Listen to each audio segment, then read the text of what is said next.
Hey guys, today I want to focus on push-ups and the proper way to do them, and I'm going to show you some regressions and progressions to push-ups.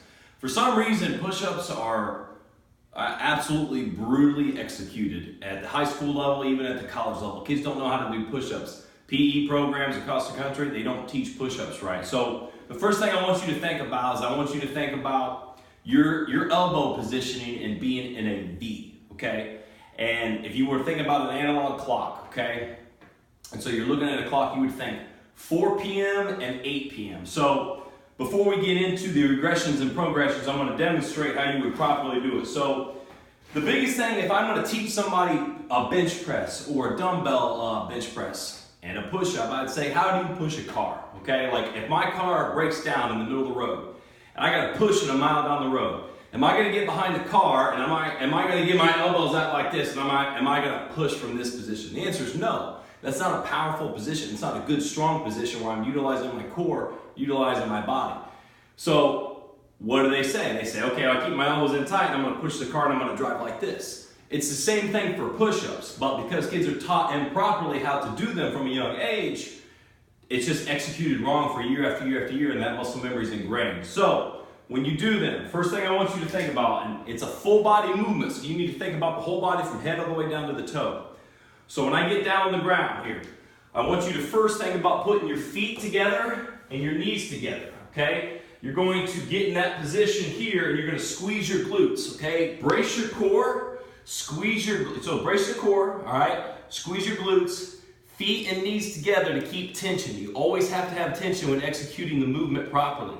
Your hands, I want you to think about anchoring them to the ground and almost like you're driving them into each other, driving them toward each other on the ground. So you're anchoring and kind of like driving towards yourself to kind of activate the pecs a little bit, but also to kind of anchor those hands into the ground. So when I get into this position, feet together, knees together, squeeze glutes, brace the core. I'm going to get down into the bottom position, all the way down to the bottom, and see how my elbows are tight to my body. I'm going to come right back up from that position, go right back down. Okay, so if you want to see this executed improperly, you'll see my elbows will flare out right here, okay?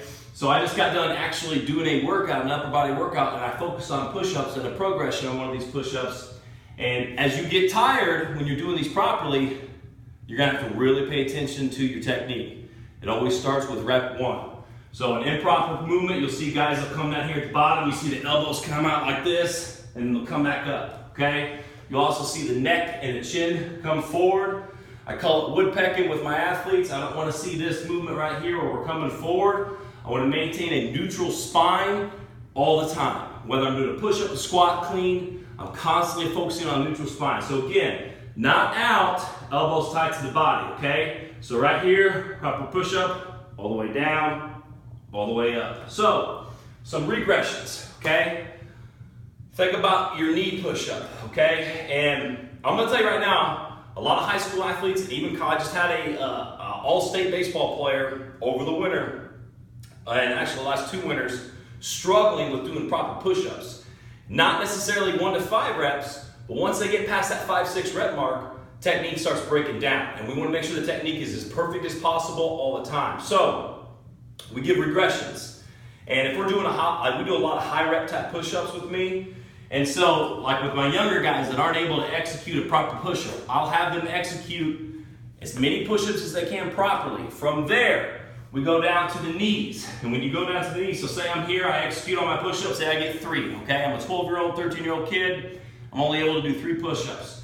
As soon as I get done with those 3, come down to my knees, I'm going to kind of bring my body forward a little bit, keeping that same form, bring my elbows tight to the body, all the way down, all the way up. Now, here's the secret with this. When you go down to your knees, all right, focus on the eccentric, the lowering portion. 3 to 5 seconds on the way down. 5, 4, 3, 2, 1. Explode up. 5, 4, 3, 2, 1. Explode up. So you execute as many push-ups as you can properly. Go down to the knees and execute them from that position there. Another regression you can do is you can get on a bench and put yourself in an elevated position, okay, at a 45-degree angle, and you can execute your push-ups that way. I'll pull this out real quick just to show you. So if I was going to execute it here on the bench, have somebody elevate up here, push-up position, coming down, right back up, down, right back up. A little bit easier way. I would say the first progression would go down to the knees. Once they get a little bit stronger from there, you can elevate onto the push-up, and you can go up the ladder as high as you want. You know, you can use your bed if you're doing push-ups at the house. You can use the barbell if it's set up on the rack. You're just elevating the body a little bit. So now, let's go to some progressions for some of the elite guys who are able to execute push-ups at a high level. So if you're able to do 20 plus perfect push-ups, I would advise starting to execute some progressions. So what are some progressions we can do? Well, first, we can add bands as a resistance. Okay, so if I'm gonna add a band as a resistance, hook my hands through, bottom position here. Again, same thing, all the way down, all the way up, all the way down, all the way up. If I wanted to execute something else, accommodate some more resistance, I could use chains, okay? Wrap these around my neck, okay? I wrap them around the back, crisscross-wise, if I wanted to add some chains there. What I really love to do is I love to elevate the feet, and I love to use push-up bars. Hands flat on the ground, okay? Basic way of doing a push-up with no equipment.